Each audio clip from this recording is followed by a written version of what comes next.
You're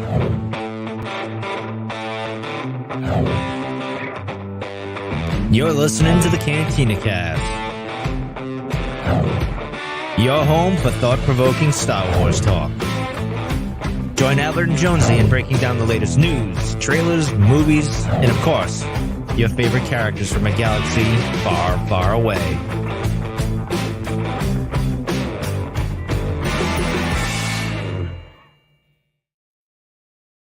Hello, everyone. Welcome to the Cantina Cast. My name is Albert Padilla, and this is episode 504, our continuing coverage of Star Wars Visions Volume 2. We've got episodes 4, 5, and 6, and some really cool stories to talk about. Very different than the first batch of episodes, but no less amazing in their own special ways. And speaking of amazing, it's an honor to welcome the birthday boy. Jonesy's birthday is today. We're recording this on May 18th, of course, and happy birthday, my son. Your son, wow. Well, it says I'm your father. I'm your Jonesy on your title there. So I thought, well, I guess I must be the son. So that doesn't make sense. Hey, how are you doing? I'm doing well. Thank you for the birthday wishes, and thanks to everyone over on Discord and on social media in general that have sent me stuff. So thank you all so much. It means a lot. Appreciate that. Yeah, nice to 28. Almost getting to your 30s there, buddy.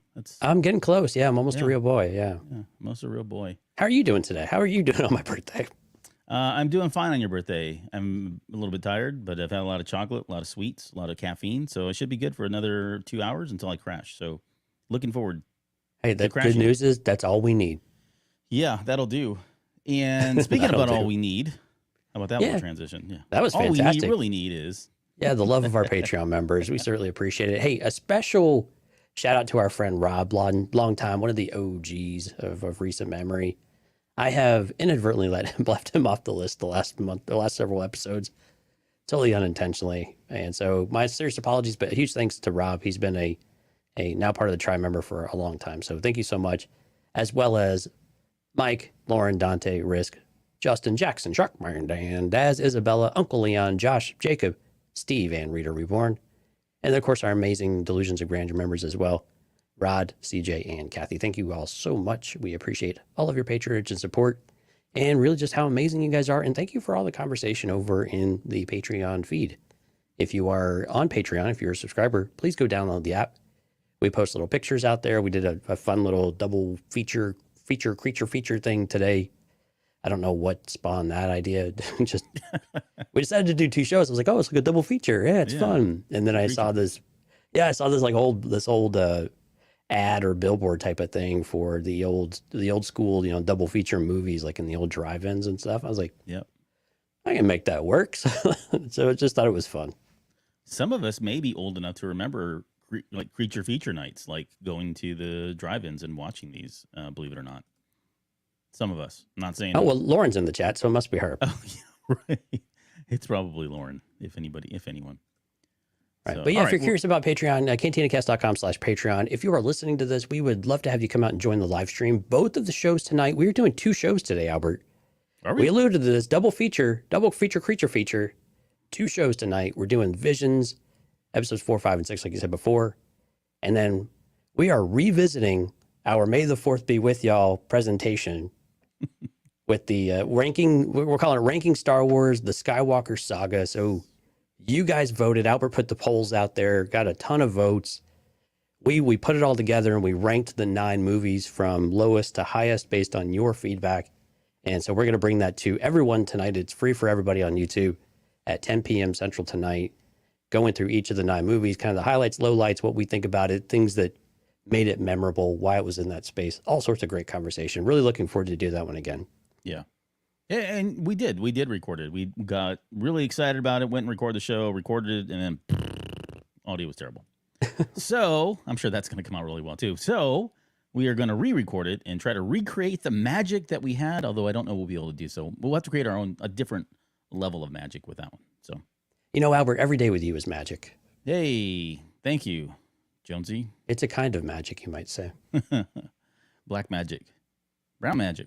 Okay.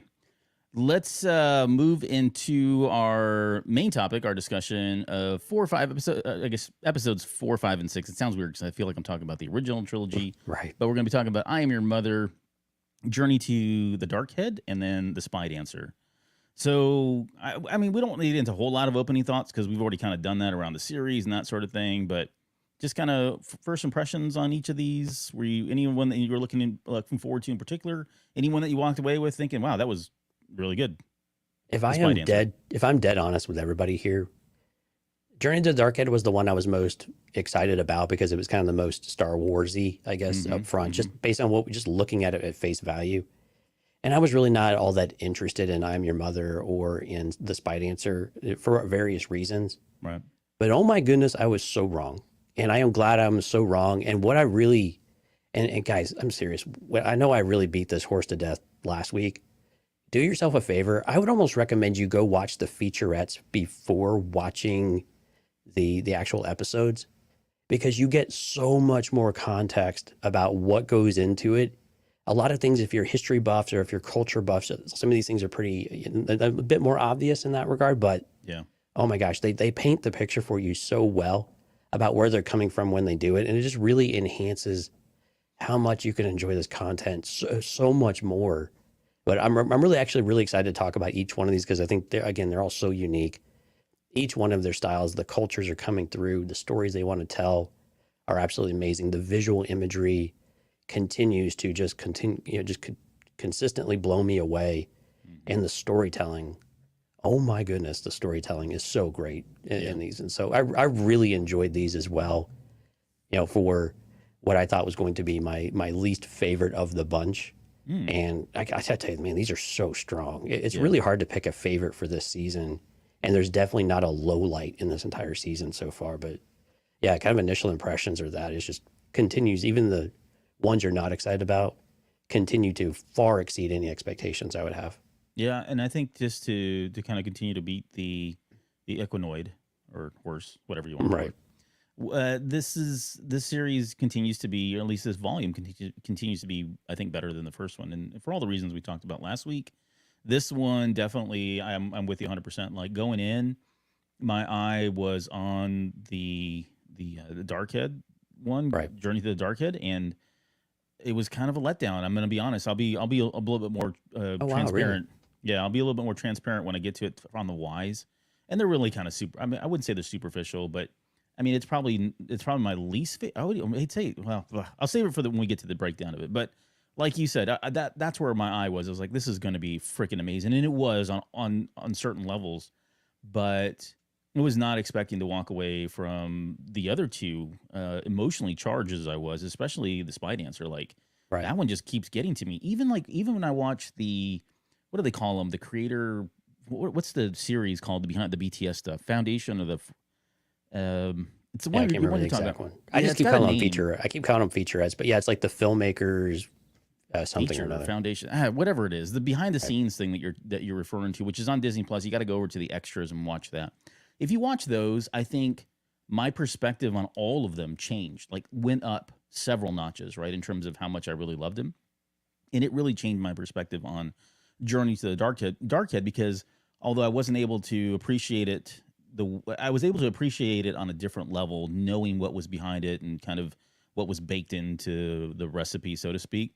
But yeah, I mean, the Spy Dancer just hits like 10 times harder when you get to see the background of all of that. So this particular group, again, there's no real logical reason why we're grouping these up other than it's three, and that's what we figured we could get into an hour. Yeah, we just kind of did the order they came out in. They did the order they came out.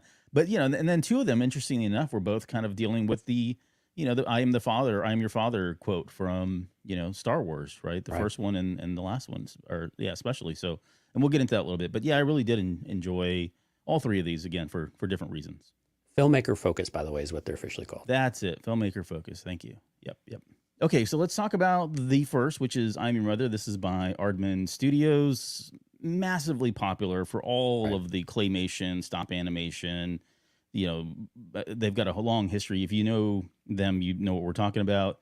I put the little synopsis in here just for, I don't know, for the sake of discussing, but it says a young pilot, Annie, which I thought was interesting. Yeah, Anakin Skywalker, who was embarrassed by her sweet but clingy mum, must team up with her mom in a madcap family race at the academy. Along the way, their relationship is tested by the elements, their old ship, other racers, and each other. So this was a really fun episode. Like this was probably the most, I'm going to say, lighthearted of probably all of the episodes, honestly. I mean, but this is kind of in their wheelhouse. This is what they're known for.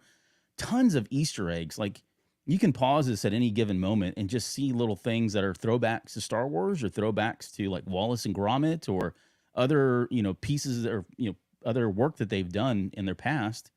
There was, we had a Wedge Antilles played by Dennis Lawson himself in this one. That was cool. Yeah, that was really cool. And it was such a weird rendition of Wedge Antilles too. A bit of ego driven, right? Ego driven merchandising, right? It's sort of what we do with Patreon. No, I'm kidding. But yeah, it was like totally not what I was expecting. So, but the fact that they got the blessing for that was just kind of, I don't know. It was very neat to see that now. And what I was walking away with after a few viewings is like, so is this canon? Because like Wedge was in it, and I mean, it could be. I don't know. It's the most like close to canon as you could possibly get right. in some ways, right? Yeah, yeah. But I think that's what's cool about these stories, though, because these stories they could all live in canon in that kind of way, because I think you could just plug them in various, no matter what. Journey to the Dark Head was basically, they said this was set way before the original trilogy. Right. Which makes sense, way before the Star Wars we know. It's like, cool, this is perfect. Then it just kind of works. And this is a story, the visual elements aside, and kind of the over the top nature of it. Ships standing on their nose and falling back down, of course, doesn't really happen. Yeah. But at the same time, the story and the feelings and the emotions are all real. Right. And there's probably tons of these stories, right? This is basically the Luke Skywalker kind of story on its head, a bit of the Anakin story, a bit on its head. Even having similar character names in that kind of way. So. Mm-hmm. Tales as old as time, with relationships between kids and their parents. It's fantastic. What about the animation style itself? Because I know you and I talked about this last week, and this is probably, I don't want to speak for yourself or for you, but I think that we both agreed this was not a particular style that we go after. Although I enjoy the Wallace and Gromit movies, but I always watch them because someone else has turned them on or has asked me to watch them. It's still not something I seek, and then I go watch it, and I think I'm like in awe at the amount of the attention to detail. Just what the process must be to recreate these. And then when you get to watch that feature focus. Filmmaker focus. There we go. Filmmaker focus. Can you just put that in notes so I don't screw that up? Filmmaker. When you go watch that and you realize, there's just, I've never really looked at the behind the scenes, but the number of different models for one particular character and what goes into them. And they've got different scales of the monitors. They've got models, smaller ones, larger ones. All of the sets are real. Some of them are blown up to large sizes so they can really get it. I mean, there was at one point where they showed her, I think it was during when they went through the Wedge Antilles sign, and they were kind of in that tunnel. And there was a particular scene in that behind the scenes footage where you saw one of the designers, whatever, and that thing was massive. I mean, it looked like a huge tunnel that they built for that particular scene just to film that. So the amount of, attention to detail, like I said, and just the amount of time and effort that goes into these is amazing.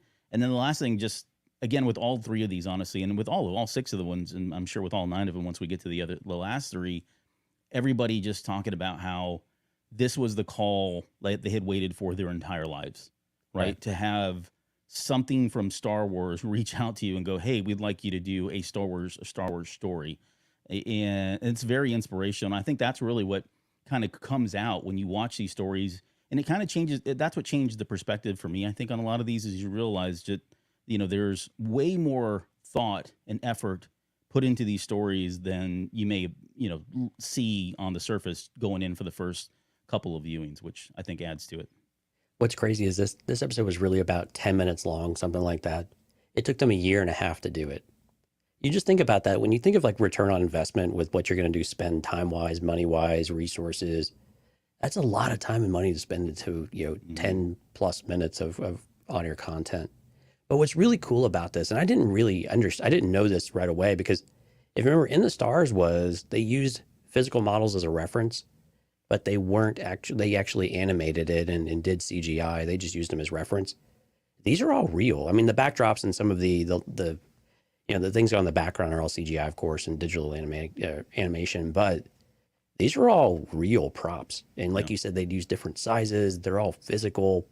They had to paint them, the colors, everything about it is just so incredible, and you just have to have an appreciation for how this works, and just the physical filmmaking of it all, the cinematography, like the zoom. So when they have Annie in the ship and she's kind of finally giving it the go ahead, everything is coming into place for her. They tilt the camera just a little bit to give you that little edge of excitement. Yep. All of that goes in, and they in the behind the scenes, and the filmmaker focus had a bit of a, a pullback shot, and you can see the camera there, and even just that still looks so cinematic just from the way that they filmed, just the setup of the rig, how close they are, the amount of detail you have to get right is absolutely incredible. The thing is, though, none of that matters, though, if you can't pull off the story. And it's just a tale as old as time. This is a story of a daughter who's embarrassed by her mom. I think her mom's actual name is Kalina. I don't think they say it in the episode, but they did say it in the behind the scenes. Yeah. But I mean, how many times have you been embarrassed by your parent? As a parent, how many times have you embarrassed your kids? It's almost like a badge of honor in some way. Right. And it's just part of growing up. It's just part of life that you feel this way about your parents. And it's so great whenever you finally get to that point in your life where you understand each other a little bit better. And that first time you really feel like you understand. Because I'm looking at Kalina, I'm like, man, she's like the coolest mom ever. Because well, she's got like thrash metal and got the Dude, Mando mask. Can I just say this, like, best soundtrack ever for an Right. animated short? Yeah, like heavy metal. She's got this flamethrower electric, torch thing going on. Yeah. Oh my gosh, I was just like rocking and rolling, man. This is like my stuff right here. So I instantly like this episode so much better because that's how they basically jump right into it. Is they got rock and roll, Betty going on here, and she's just kicking ass all the time. So, and then she's really cool, and she's crafty. She's a mechanic. She's just like the short, stocky bundle of energy too, and ultimate faith in her daughter. Of course, lets her daughter shine. Does what she can in order to put her in that front and center, and that she does have faith in her. Yeah. And also help Annie understand that she can believe in herself, but also believe in her mom, and that they really are trying to do what's best for the both of them too. And so, just a great story. And the filmmakers, of course, talk a lot about this. About the dynamics of trying to use the Luke and the Anakin and just the relationship aspect, but then also think of it more from, I believe, the director and her mother, and the relationship that they had, and the challenges that you have over time, and what that looks like, and of course what she has with her kids. So again, these stories are so common, but when you capture them and you do them so well, and you have these wonderful colors and the way that they use the color palettes and they change them based on the characters' dynamics, absolutely splendid. This is really great filmmaking right here. Yeah, no, I enjoyed it. The story was great. There was I saw someone that was really upset that there were so many, quote, mother or female centered stories in volume 2. I'm like, okay, whatever. And I chimed in. Don't worry, I gave him a earful. But Nicely done. yeah, thank you. And at the end of the day, regardless if it's mother, daughter, or not, the one thing, the theme of family was pretty prevalent, of course, in this episode. But I had this in my notes, and I'm glad when I watched the BTS stuff, there was I forget who said it, but there is this moment that we all go through as kids where, at least I think, I mean, maybe not everybody goes to this moment, but it certainly resonated with me, and I went through it. I know if you have kids, there's kind of a moment where this kind of happens, in that you are embarrassed by your parents, like we talked about. We all go through that. Sometimes your parents double down. I'm a double down parent, just to make it even worse.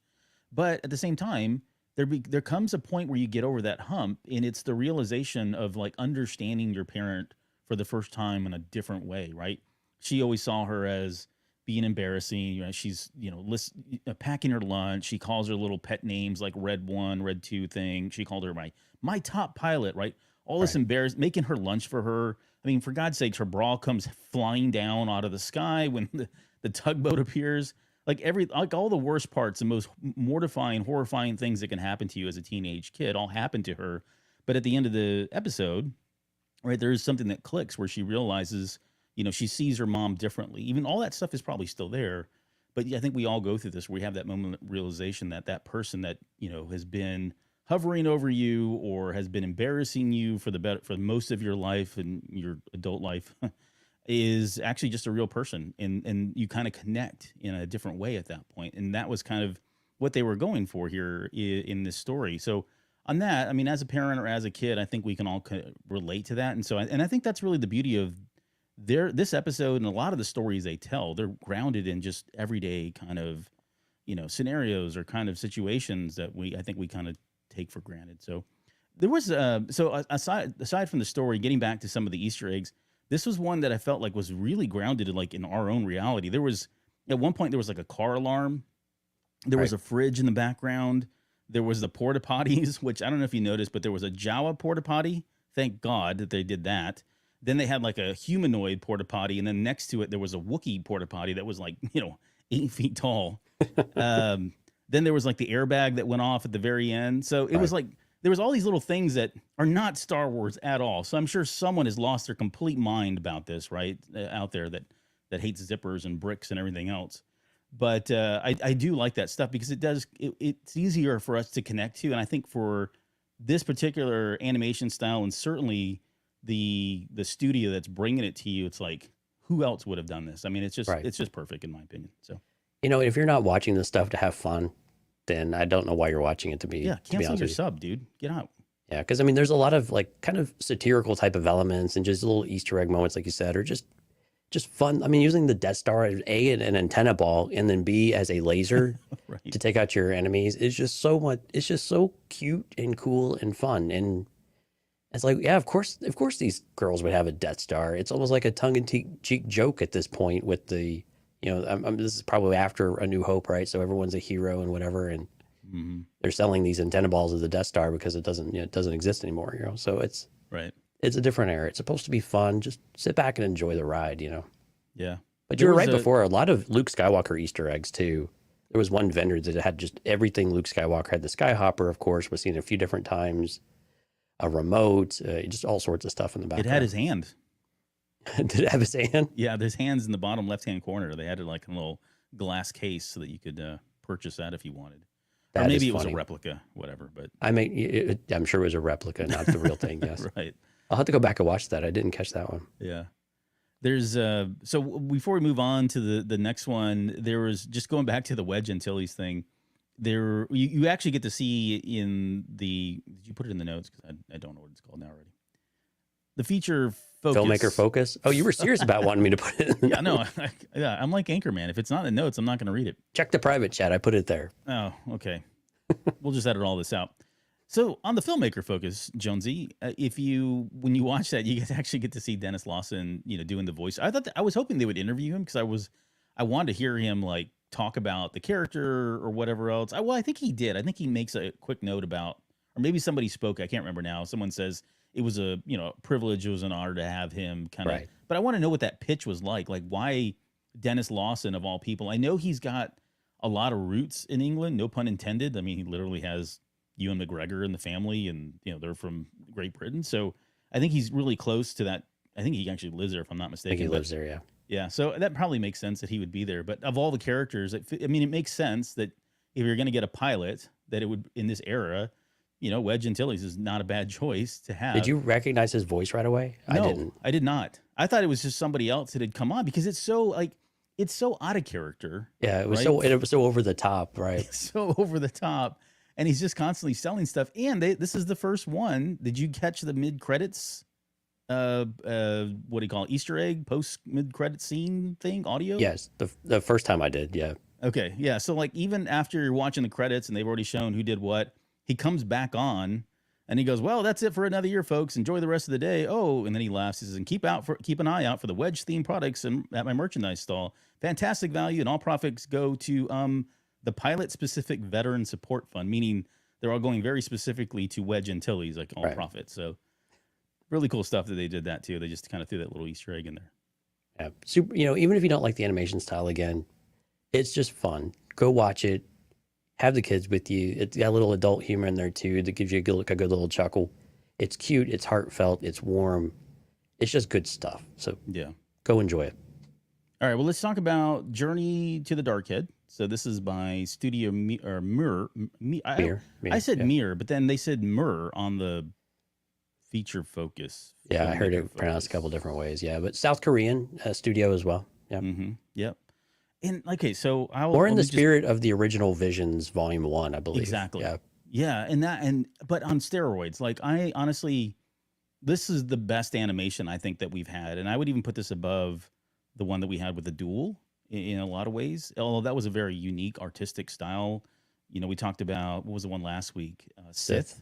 Right. That one's kind of up there as well. But this one is a very like tried and true. When I think of like anime, this is the what it comes to mind first and foremost. But it's so like detailed and it's so over the top, and I love all that stuff about it. Like technically, I don't even know that there's another one that's close to it. The more I watch it, the more I pick up on things and little subtle details they did with animation, stuff going on in the background. I mean, it's all there for a visual feast. I enjoyed the voice acting. I thought they had some really good English voice actors. I did not watch the Korean version of this one, which I meant to do because sometimes I get a better. Sometimes they come across better, I think is what it is, right?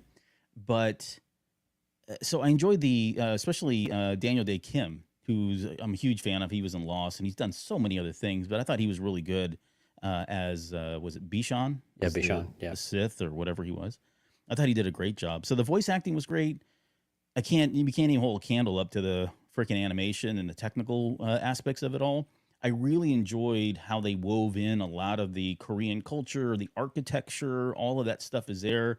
You don't even, I mean, unless you know about that stuff just flies right over your head, right? You don't even really notice it. But I have to say, like, here's where I don't want to poo-poo on it because it's not my favorite one. The story wise, I mean, I'm okay. I could take it or leave it. I wasn't really that vested in the story. I thought they were doing some really cool concept things with like, you know, the prophecies, the statues, seeing stones, seeing stones, right? There was some world building that was going on with the different planets, and there was a council. I mean, it was like pretty vast in terms of the world building, but it was just the story itself didn't really resonate. I couldn't really connect with it. But then I think more than anything, I think it was, and I hate to say this because it's going to sound like I'm just trashing on it, but the writing was kind of not very good. Like the writing, I don't know if it's something that was not translated right or what, but I just could not like connect with the writing at all on this one. So it's not really my favorite. I could watch this thing all day long for the eye candy and the visual spectacles and everything. And like I said, the voice acting, but so here's the other two things I had a problem with. I was really upset when I first watched this until I watched the filmmaker focus. I was really upset about the lightsaber sounds and I was really upset about the music because neither one of those felt like Star Wars to me. Like even like some of the other ones, especially when like all the other ones, it feels like they kind of wove in classical Star Wars theme sounds or whatever. Right. And this one felt like it was very, it didn't sound like Star Wars. Well, when you watch the filmmaker focus, they were trying to use like Korean instruments and I mean, I guess from that, I can respect that. I think that's kind of cool, but it just lost me there. And then the going back to the lightsabers, they didn't have the lightsaber sound. And I was like, why did they do this? And then you watch that filmmaker focus and they're like, oh, we were trying to use like voices or something. Like they were really getting artsy in terms of like doing a different take or interpretation of the lightsabers. And then that's where like I can feel and I can almost understand people that say, well, this feels like it doesn't feel like Star Wars at all at this point because it could be anything. These could just be laser swords. But once you lose the sound effects and some of the music and some of those elements, those foundational things that we talk about, is it really Star Wars? So I understand why they did it, and I certainly do appreciate it, but that kind of took me out of really enjoying this the way I wanted to. So there you go. Yeah, I mean, there's a lot to unpack there in this one because I think you're right from a visual elements. This hits all the marks you could possibly want. I mean, it's got what I liked about the featurette was that they talked about first when they animated the lightsaber fight, especially the one in the tunnels, they went really over the top. You know, what they would usually do in more of an Asian and anime inspired, film. And they were like, okay, this we have to dial this back to make it feel like it fits more in Star Wars, right? That these humanoid characters would actually do this. They could still feel special, but they went a little too far, right? So I think they did have that governor in place that said, okay, we know where that line is. I think the one thing about this, I could see where maybe just to kind of talk about story real fast. This one's probably the most on the nose for Star Wars as far as light and dark. Yeah. Those common themes that we have.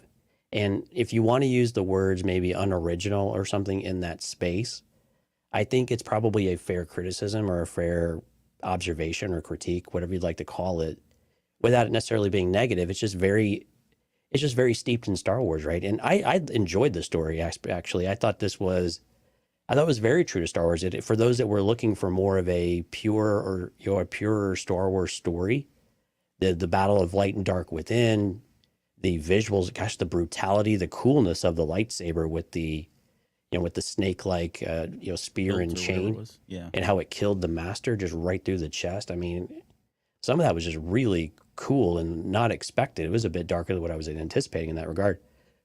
But also the realization of like, hey, we go to the top and we see these statues, and there's one's supposed to be dark, one's supposed to be good, and that's what we see at first. But upon closer inspection, we notice that everything is intertwined. It's in each one of us, and we talked about this with an earlier episode from previously with Sith. These are really true tones in Star Wars, and I think those are great things for different filmmakers to be able to explore and be able to tell that version of the story.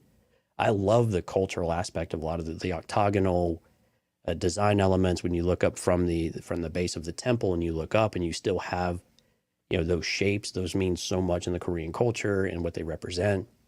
And just having that, I thought the sky bridge thing that goes around the statues was really cool, especially when they start fighting again. You get more of these elements, they flash. Yeah. And so it was just so visually appealing. The voice acting was fantastic as well. I mean, yeah, I really enjoyed this one. It was more just kind of true Star Wars for me. It was just kind of pure Star Wars for me. So it's super original in that regard, maybe not, but voice acting and everything else was just so good. The writing, yeah, I can see your point. Maybe it wasn't as strong as some of the other ones, but again, I kind of came into this from this is just kind of classic Star Wars to me. It just fits so well. This could be canon, right? I mean, this, from my perspective, this kind of is canon in some ways. And again, the tones of Star Wars are very much, there's always light and dark. There's always conflict. There's wars that feel like they'll never end. But at the end of the day, we come back to the one thing that Star Wars is always about. And I feel like I say this every week now. It's about a 4-letter word that's called hope, right? And that there's always hope for something to change. There's hope for us to change. There's hope for us to do something different, to where we feel like we can make a difference in our own small way, even if it feels overwhelming at times. We find that inner light that does bring us back to the good side. It does bring us back to the true path that we're meant to, and that we're truly meant to follow, and our true calling in that regard. So I like that this film really did continue to capture that spirit and show that this is what Star Wars is, with a different lens on it. And the music was very different. And you're right. The sound effects were quite different. And this is one of the reasons why I made the comment at the beginning of the show that people really should go watch the filmmaker focus first. Because I think if you go into it with that, you almost have a different appreciation and you start viewing it from a different lens. Now, I know all the arguments are like, well, I shouldn't have to go watch this in order to enjoy it or understand what's going on. I'm sorry, if you're not understanding the sounds, you have the visuals to go with it. This is a total experience, right? So, but I think infusing your culture in it, you only get one shot at this, right? Through your whole life. Why not go all the way in and say, I'm going to highlight my culture of Korea and really show everyone what it is that we have to offer in so many different ways and expose them. Yeah, there's a line on how far you want to go sometimes, but you may never get another crack at it. So why not, right? And so I applaud them for being original, showing us and giving us that exposure to these different things, because I'm a music kind of nerd. I love music. I've played in symphonies a big chunk of my life. I just love all of the different aspects, the different instruments, the different percussion, everything you bring into it. So I love it when you start to have those elements come into sound effects as well, because that's just such a cool and unique offering that not everyone will explore. Not everyone wants to do it with their culture because it doesn't always fit very well. Be brave, be bold, do something different. And so I applaud Studio Mir for doing that and taking a chance, Yeah. I mean, and that's the point of Visions, right? I mean, that's right. The whole reason this series was set up was to get these different takes. And we've gotten different takes. We've certainly got our fair share of things that were like, whoa, Absolutely. This feels really different from Star Wars. Right. I don't know. But for me, I guess it was just, there are things that I feel like are just kind of off limits, maybe a little bit. Like if they would have just had even just the slightest, I think there's one point when one of the lightsabers ignites and you can hear like the familiar sound of the lightsaber starting up.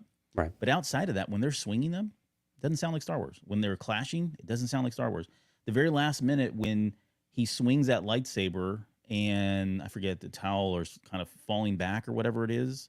Like that seems like a perfect moment to do it, and it's so different. Like does not sound at all like a lightsaber. So yeah, I don't. And the same thing with like the music. I feel like again, I appreciate it, and in fact, I actually don't mind the Star Wars elements. Like you're right. There's so many things in here. In fact, when I first saw the statues, the first thing that came to mind was the Ashla and Bogan, and the dark and light side of Tython, the moons. All that is like steeped in Star Wars lore. So I do appreciate that. I think it's just the writing. So when I think about like anime, and I'm not a big anime fan, I think I've already said this, so I'm probably not even qualified to even be talking about this break. But when there's certain things that turn me off about anime, and a lot of it, I would say 99% of what reason I don't watch it is because I don't like the writing, the way people speak, the way they talk. A lot of that I get is part of the medium, and people really like that. It just sounds really cheesy, and I think people don't talk like this. Like it's over exaggerated. It's and that's part of it. Now I you get sound it. like Harrison Ford talking to George Lucas. No, it's George, different. people don't talk like this. It's different. Like that is like I can see the difference between the two. Right. I get what you're saying though. But I don't know if I'm really making sense here. But No, if there's you are. something I about think with the writing anime, especially the English translations, it feels like they're talking really, really fast. It doesn't always, the voice inflection, the things like that don't always come through as well.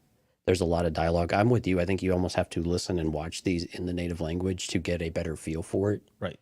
Than the English translations, because I think they're trying to do a lot, and the native language just works a little bit better. So I could appreciate that. I'm not a huge anime fan. I've never really gravitated to the style. There's some that I have enjoyed more than others, but it wasn't the kind of style I grew up a lot with anyway. So it's always a bit foreign to me too. You know what was really cool is seeing having a parachute for the second time in Star Wars. I thought the same thing. So Leah, what's his name? Genos or Leonox? Yeah, Leo. Yeah, or I already forgot his name. In High Republic had one, right? And we got to see another. That whole scene was really like, again, I can't stop talking about the animation, but just the way they were following the camera, spinning around, like almost kind of like Leox falling with him. Leox Jossi, yeah. There we go. So yes, seeing the parachute again for like the second time was pretty cool to see. And then Bishan, like I really like that character. Everything about the look, again, originally watching it and seeing the mask and the way it was kind of like dangling, I was like, wow, holy crap, this is totally different. It still had elements of, like some of the Sith that we've seen in the past, but it was so unique. And then come to realize that this is again based on Korean culture and some Korean helmets that they were talking about. So right, just that is a really cool take. Oh, the other thing too, I just want quickly. The other thing that I really did like was the ship designs in this one. Yes. Like the ship that they were flying around was a cross between the Ghost and the Mando's ship, the original one. Yeah, the Razor Crest. Yeah, the Razor Crest. That was really cool. I liked the Sith ship that he was flying around. It was kind of like Kylo Ren's shuttle. Like an upside down Kylo shuttle almost. Yeah. And then a little bit of Sith Inquisitor ship going on there as well. So they really poured everything, like you said, all of their culture, all of their artistic talents, all of their creativity, all went into this. And that's why we get what we got. I mean, it's so incredibly cool and unique and different than most things that we've gotten, honestly, in this particular series. Like I said, I think this is, in my opinion, the strongest one technically and artistically that we've gotten so far. Pretty impressive. Okay, let's see. Any other moments that you want to talk about before we move on to the next one? Oh, let's talk some Spy Dancer. Okay, so Spy Dancer, which is from Studio La Cachette, which is in France. Did not know this, but that translates into The Hideout, which there's a whole thing behind that. But I didn't read the other one, but so here's a little quick blurb. The premier dancer at a famous Imperial-frequented cabaret uses her unique skill set to spy for the rebellion, but the presence of a mysterious officer threatens to derail her mission. Like, if you read that, if I just read that, I'd be like, why are we doing this story? This sounds like something I would not be interested in watching. And my goodness, this was so deep. It cuts deep on so many different levels. And it was. And when you watch the filmmaker focus, it just hits even just harder. Goes a whole another level. Yeah. Right. It does. It really does. But I loved everything about this. The animation was it's all hand drawn, right? They painstakingly did all of the hand drawing for this one, and it shows. The acting was great. The writing was amazing. The story itself was very, very unique. It's the inverse of the I Am Your Father from Empire Strikes Back. So I thought that was a really cool take on it. Then there's, and then on top of that, all of this, everything again, from the architecture to the premise, the characters, the situation, this is all steeped in World War II, right? Paris was invaded by Germany. We have, Hitler walking through the streets of all that. And it's the same situation here. And then even like the cabaret itself, like I had no idea that there were cabaret dancers and people that were in entertainment that were feeding the Allies information as the Nazis were coming in. They were entertaining them. The character herself, Louis, was based on another famous dancer who used fabric in like really large ways. I can't even explain how she did it. She had like these little rods that was connected to, similar to the rod that she was using. So all of this, again, and these are all just stuff that was happening in France. And so you think about it, it's such a unique story. It's so different. It feels so different. At the same time, almost none of this is technically original. Like it is almost 100% based on reality, things that happen in real life, which is just crazy to think about. But I don't know. I'm really after watching this one ahead of the show, I'm actually kind of teetering now of like, which is my favorite? Is it this one or, is it one of the other ones? But I'll more on that next week. Yeah, this one was so good. And what I was talking about earlier today with Stephanie actually was this art style I don't particularly care for. Like the way that the stormtroopers were drawn and stuff, but the animation, oh my goodness, it is absolutely bonkers through the roof. It is spectacular what they did to create movement, to create like the colors that they use. Like when she starts to to basically create the storm as she's about to go after the officer, and the oranges and the reds and everything that starts to change around her, absolutely beautifully terrifying in some ways, right? But just everything they were able to do animation wise in this episode absolutely floored me. This was one of the ones I was probably the least excited about. Cold stop right there, full stop. Right. Not excited about it at all. And I'm with you. This one, the more I watch it, this is one where I enjoy it more every single time. And knowing, so I knew some of the stuff about the resistance in Paris and in France in general. I didn't know it was cabaret, but I knew that there were entertainers and things like that who would help the Allies and pass information. And they would funnel secret codes and everything else back and forth. But to be able to have that play out in Star Wars, again, it just makes so much sense, right? Star Wars is steeped in World War II, basically storytelling. So it just fits so well in that we have this with all of this beautiful architecture. It's all inspired by places around Paris, French culture in general.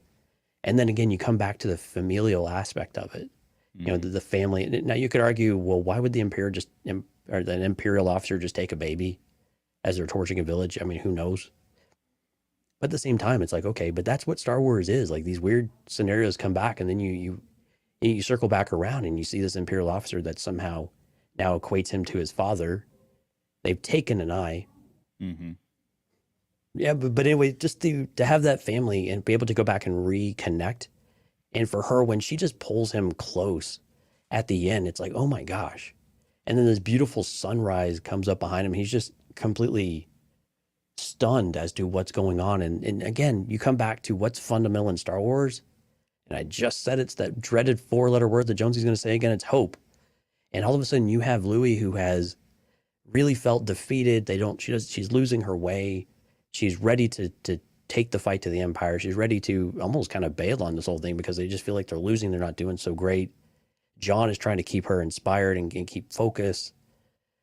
And what is it? But it's your son that comes back to you and gives you a reason to fight, and gives you a reason to fight the Empire, because what you've gone through is what somebody else has gone through as well. And if there's hope for you, there's hope for everyone else, and you have a responsibility to do what you can in that kind of way, right?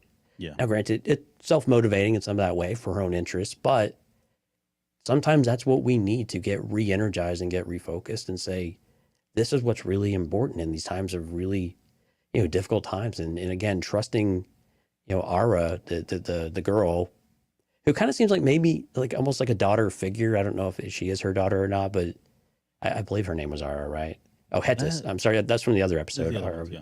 Yeah, Hettis was her name in this one. So, but again, Yeah, they almost didn't that make it the clear, daughter but it aspect. did feel like she was related or maybe potentially a daughter. That would be interesting. They never really said though.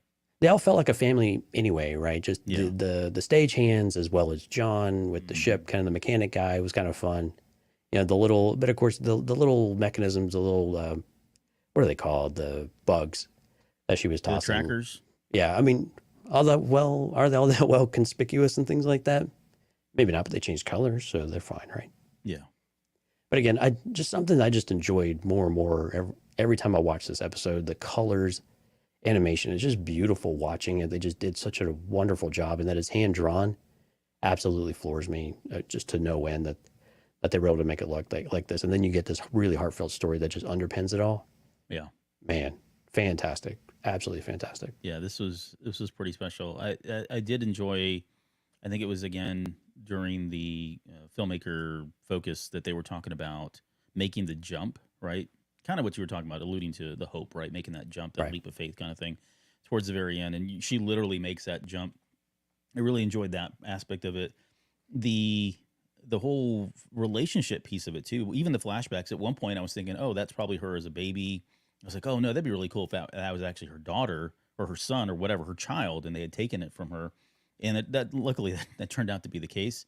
Enjoyed that particular aspect of it. But this is one of those stories where, similar to In the Stars and similar to Screecher's Reach, where I felt like as soon as it ended, I was thinking, that's it. Like I want to know what happened now. Like I have to know Right. what the heck happened to this family and what is all, what's going to happen. So What is next, right? what is next? And there were some of those in volume 1 as well that I think we talked about where, man, this could Absolutely. be a whole series. So, this probably will never happen because they've still not picked up anything from Visions volume 1, but kudos to the team. And again, when going back to the studio and them talking about how, I think at one point, one of the owners, one of the 3 primary people said, this is Star Wars and we literally can't screw this up. Like we have to get this right.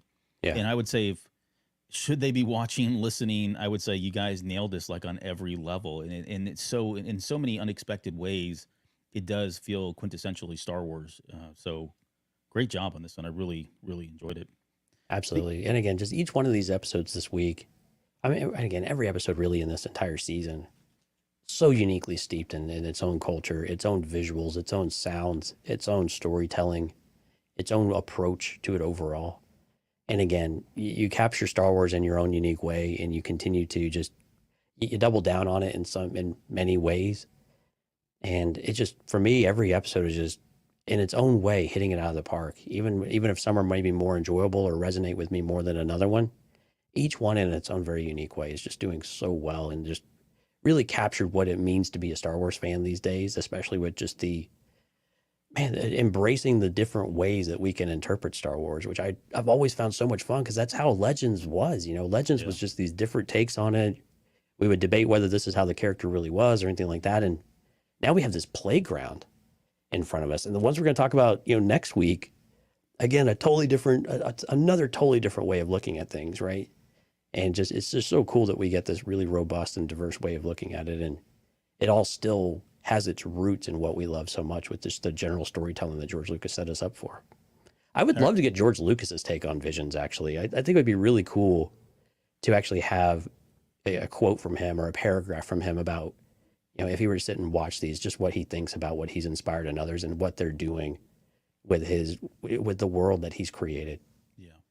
Yeah, we'll try to get him on the show and see if we can ask him. I'll have my people call directly. his people. Yeah. So I got a serious question. Louis, do you think she was force sensitive in any way? I think the idea was that no, she's not. And that's the impression I got, is that none of these, there was no force. And they had talked about this in the behind the scenes. They're like, there's no force, there's no Jedi. It's just the people versus the Empire. And that the people can still make a difference. Now, when you look at what she can do and all of the abilities. Yeah, that's where I was going. Like she was dodging blaster bolts and landing some sick moves and that sort of thing. I was like, hey, there seems to be more here than meets the eye, but I get it. If she proved to be force sensitive, I mean, you wouldn't bat an eyelash. You'd be like, okay, that makes sense. Right. But then again, Poe Dameron wasn't force sensitive, and he was doing similar things in The Last Jedi. So he wasn't dodging bolts, so he had the vision. They were all up close in slow motion, and he was dodging like when he was. Don't get me started. Right. Man. Well, that was BB-8. That wasn't him. That was BB-8 doing that. Yeah, what do you got against Poe Dameron, man? I don't know, nothing. I actually like him and his jacket. I think they're both really cool. Right. Oh, I mean, hey, real he quick, did have one of the most memorable quotes in Star Wars, unlike Ben Solo. Oh, jeez. So Ben Solo had a quote. He had a line. Ouch. Sure. Ouch. Yeah. The other thing I forgot to mention the music in this one. There was again subtle, but there were tones of familiar themes or silent music pieces from Star Wars. It wasn't really prevalent. I mean, you had to really listen to hear it. I mean, it was like maybe 2-3 pieces in their total, a few notes here and there kind of thing. Right. But the mix of the choir and then the orchestra and then they had synth as well on top of that. I mean, all of that blending was just like perfect. And then that moment, I think again from the filmmaker focus where they were talking about how when she was dancing, they didn't really want a lot of music. They wanted you to feel like you were in trance, just like the Imperials sitting there. Right. I think that was a perfect choice to kind of immerse you in what was happening because you're almost enthralled as much as the Imperials are because of how they kind of slowed the animation down. It's really over the top. You've got very subtle music in the background. So I guess it's that immersive experience again that they were able to pull off with, 2D animation. No slight to 2D animation, but this is not something that, I haven't felt this way about 2D animation since, the Alan Menken times and like the Disney 2D stuff that was coming out like early 90s and just, how enthralled you are by that stuff. So Yeah, the music actually was in place before they started doing the true animation. So they had the music and they were able to animate to the music as well, which is such a cool dynamic. Usually it's the other way around. Usually the music is coming afterwards. They had the visuals and they're matching and they're lining it up and they're creating all of that. But it's a neat flip the script type of moment of saying, wow, we've got this music that is inspiring them and inspiring their actions. And you're right, these very lush movements and this serene and this entrance and just capturing it and being able to use that as it's like when you're just writing or you're doing something with music in the background and it's just inspiring what you're doing. I could just imagine what that experience was like for these folks. It must have been just kind of purely magical in that way. Yeah. Talk about the little studio that could. These guys are like, tiny little blip on the map, and yet they turned out a good one. So it's really cool how they're finding these different teams. It's just so neat. Yep. All right. Well, next week we'll kind of wrap everything up with the last 3 episodes. We've got the Bandits of Golok, the Pit, and then Oa's Song. Right, we're actually going to do that on Tuesday, not Thursday. Yeah, sorry, no, my bad. Forgot about that. Yeah, we're gonna do some extra shows next week. So we'll have Tuesday Visions for the last 3 episodes. We'll bring that to you a little bit early because we just can't wait to get it to you. Well, and you're leaving, so not the show. Sorry, I don't want to start that. Not the show. He's taking a sabbatical, going off to the Bahamas again. I think or where are you going this time? Sweden, Switzerland? I'm going to all the places. I'm making an entire global trip. Wow. I'm going to all the places that Visions Volume 2 is taking us. Right. I've decided to go visit them all. Yeah, take pictures, that kind of thing. And then I do want to get into I want to get into ranking the episodes as well. So You're a horrible human being trying to do that. Well, I know. And you know what? We're going to, in just a few minutes It's so here, hard. like in 4 minutes, we got to get out of here. But in 4 minutes, we're going to go through the ranking of the saga films. I want to talk about rankings just really quickly up front. We didn't talk about this at the live show that we did, but there was just something behind it that I want to get off my chest. It's not a huge thing, but just to kind of speak to it and talk to it. So, all right, before we go, any final words, anything else you want to share? Absolutely. Yeah, huge shout out to all of the people out in the live stream. Jonathan, Steph, Sky, Lauren, Risk, Rob, Jorge. Thank you all for coming out. Again, cantinacast.com/YouTube. If you're listening to the show, we'd love to have you join the stream or just check out the video after the fact and leave us a comment. Let us know what you liked. Tell us which of these 3 was your favorites or which moments kind of inspired you or maybe didn't rub you the right way or, maybe, the visuals here, but the story not here or whatever it might have been. Let us know what you think. We'd love to hear from you. And of course, if you are interested in the Patreon content that we have, we're releasing at least 2 a week. Lots of fun, a lot of great spotlight episodes. cantinacast.com/Patreon. Find the tier that meets your needs and your budget and everything else. We'd love to have you on board. And you get kind of first crack at a lot of different things that we do. And we post a lot of fun stuff over there. And that'll get you over to the Discord server as well if you have the right tier. So we appreciate that too. Yep. Got a lot going on over there too. Okay, we will see those of you that want to stay on for the flight at the next show in 3 minutes. We're again talking top 9 Star Wars saga films and ranking those based on your rankings, your votes. So don't send the hate mail to us because we had nothing to do with this. All right, we'll see you guys in just a few minutes.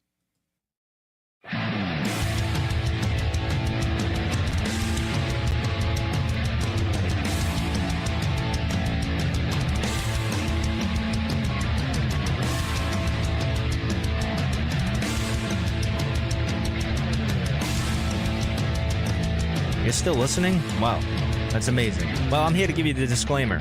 Normally we do a big, long, drawn-out disclaimer thing saying what's what and who's what and all that other stuff, but I think you guys kind of know that Lucasfilm and Disney have no affiliation with us at all, and we have none with them. We talk about Star Wars, which is their property, and all that other good, fun stuff. But I think you can tell which is our stuff and which is their stuff. If you can't, well, then send a lawyer to send an email to me, and I'll be glad to chat with them. Other than that, you know what's what. So that's your disclaimer.